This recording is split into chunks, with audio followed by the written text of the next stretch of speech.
Hoje a gente vai fazer uma breve apresentação aqui sobre redes e os ataques que ocorrem a elas, né? Principalmente a internet. E aí, para começar, vamos falar um pouquinho sobre o que é a internet, né? E como ela é uma ferramenta que possui diversas informações e dados dos mais diversos usos, desde dados pessoais até informações bancárias e entre outros. Porém, como a internet tem o poder de conectar tudo e ter todos esses dados, ela também se torna uma ferramenta ruim, né, em mãos erradas, onde pessoas que têm intenções de invadir privacidade podem roubar dados, fazer outras coisas, utilizando essa conexão e utilizando essa conexão assim para realizar esses ataques. Bom, aí o campo da segurança de redes fala um pouco sobre como as pessoas ruins podem atacar as redes e também fala como podemos nos proteger e montar arquiteturas que ajudem nossa proteção. E aí a gente vai abordar também um pouco de quais são os ataques que os hackers fazem, quais as falhas que eles abordam e tentam atacar, né? E a gente vai comentar um pouco sobre elas e falar como se proteger delas no final. Os hackers conseguem infectar seu servidor via internet. Conectamos nossos dispositivos na internet para usar tudo de bom que ela tem para nos oferecer. Seja entrar no Instagram, stream de música, de filme, baixar um torrent. Mas infelizmente, junto com todas as coisas boas, também vem coisas maliciosas. Chamamos de malware todo tipo de software que foi criado com a intenção de infectar um dispositivo de um usuário legítimo, ou seja, você. Uma vez infectado, ele pode fazer qualquer coisa de ruim com seu dispositivo, seja incluindo ou excluindo arquivos, seja instalando spyware que coletam nossas informações privadas como senhas e dados pessoais. Infectando o servidor de uma rede de computadores, o malware pode comprometer centenas ou até mesmo milhares de dispositivos. Chamamos isso de botnet, que os hackers utilizam para o envio de spams. Depois disso, ele busca entrada em ainda mais servidores e assim vai crescendo exponencialmente. Galera, entrando no tópico onde os hackers conseguem atacar o servidor e infraestrutura da sua internet, a gente precisa comentar sobre um ataque bem comum, que é o DOS, Denial of Service.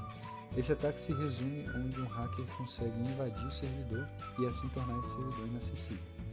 Ok, entrando um pouquinho mais no exemplo para poder deixar as coisas mais claras, imagine que a gente tem um lojista que ele queira deixar sua loja online, consequentemente tornando um e-commerce, e esse e-commerce é alocado em um servidor.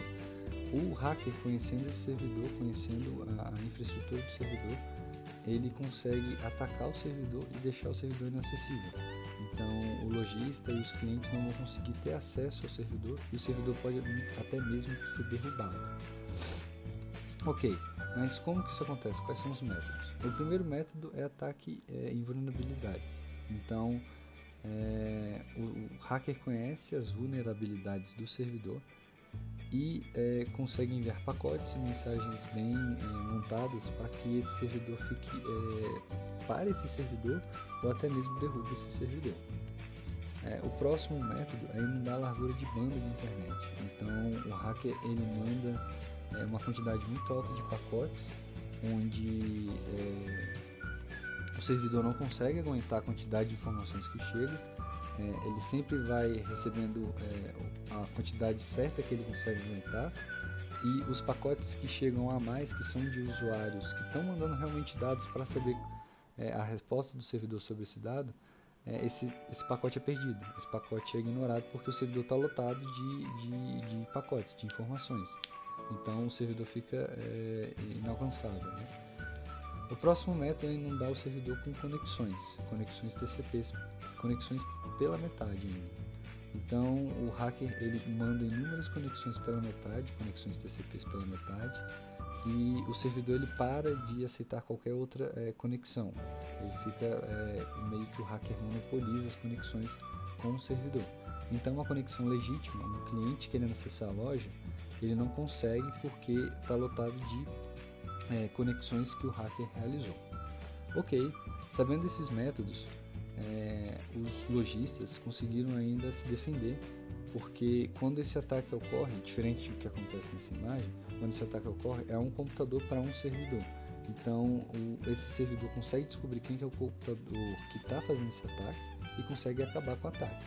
E também, uma outra medida preventiva, é a largura de banda ser mais alta do que um computador consegue enviar.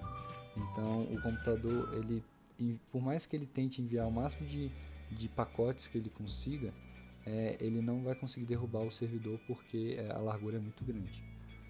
Então, os hackers também, em resposta a isso, eles desenvolveram um ataque DDoS. Eu acredito que seja o ataque mais comum, que é onde ele distribui os ataques DOS. Então, em vez de o cara passar a usar somente um computador para um servidor, ele passa a usar outros computadores zumbis que nem sabem às vezes que estão fazendo esses ataques, e esses computadores zumbis começam todos a atacar a vítima. Então, a gente tem agora aquela quebra da largura de banda, porque são vários computadores mandando vários pacotes, e a gente tem aquela quebra também, onde a vítima descobre quem é o computador original que está fazendo isso. Ela não consegue porque são vários ataques vindo de diferentes computadores. Então, o ataque DDoS se tornou bastante comum por ser um método que, na maioria das vezes, consiga derrubar um servidor. Mas, galera, entrando no tópico onde os hackers conseguem espionar os nossos dados, os nossos pacotes, a gente precisa ter em mente que as pessoas estão constantemente conectadas na internet. Então, a gente tem sempre essa troca de dados entre a internet e um usuário, sendo ela dados bancários, mensagens, arquivos que a gente gostaria de salvar na nuvem. E o hacker também tem isso em mente, ele também sabe como é que funciona essa troca de informação. Então, o que ele faz? Ele, sabendo que você mandando uma informação para a internet mandando uma informação de volta, ele fica ali no meio do caminho. Então, ele lê o que a internet está te mandando, faz uma cópia e usa para benefício próprio. Também faz a mesma coisa quando você envia um dado para a internet. Ele faz uma cópia e usa para benefício próprio. Ok, mas como que ele consegue fazer isso?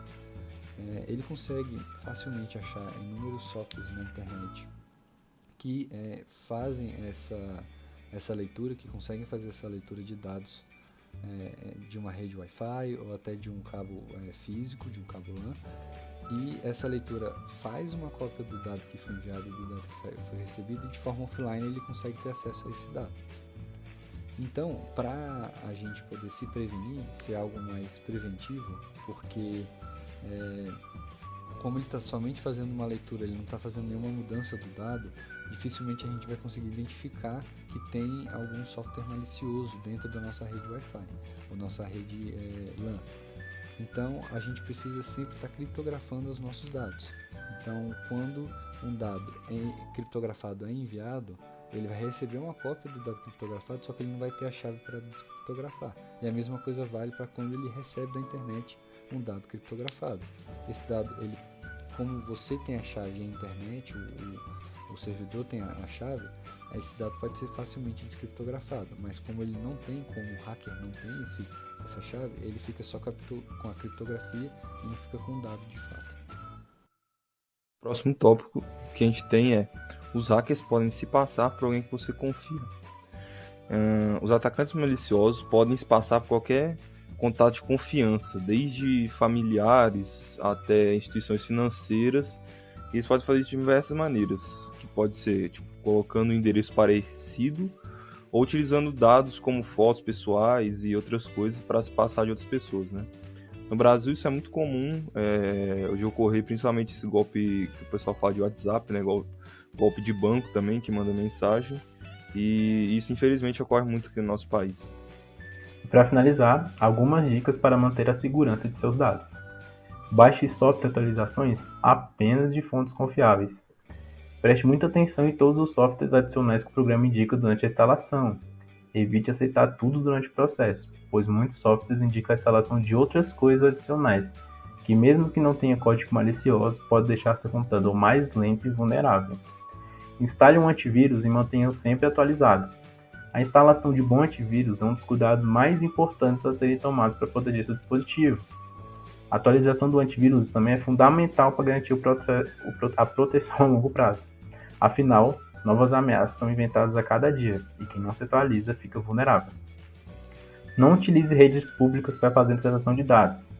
Os mesmos recursos que tornam o ponto de acesso público ótimo para usuários legítimos também são muito atraentes para hackers, pois não há necessidade de autenticação para estabelecer uma conexão com a rede. Isso cria uma ótima oportunidade para um hacker obter acesso ilimitado aos dispositivos protegidos na rede.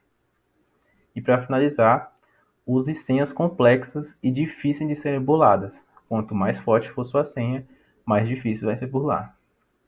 Então é isso. Muito obrigado pela sua atenção e valeu, pessoal.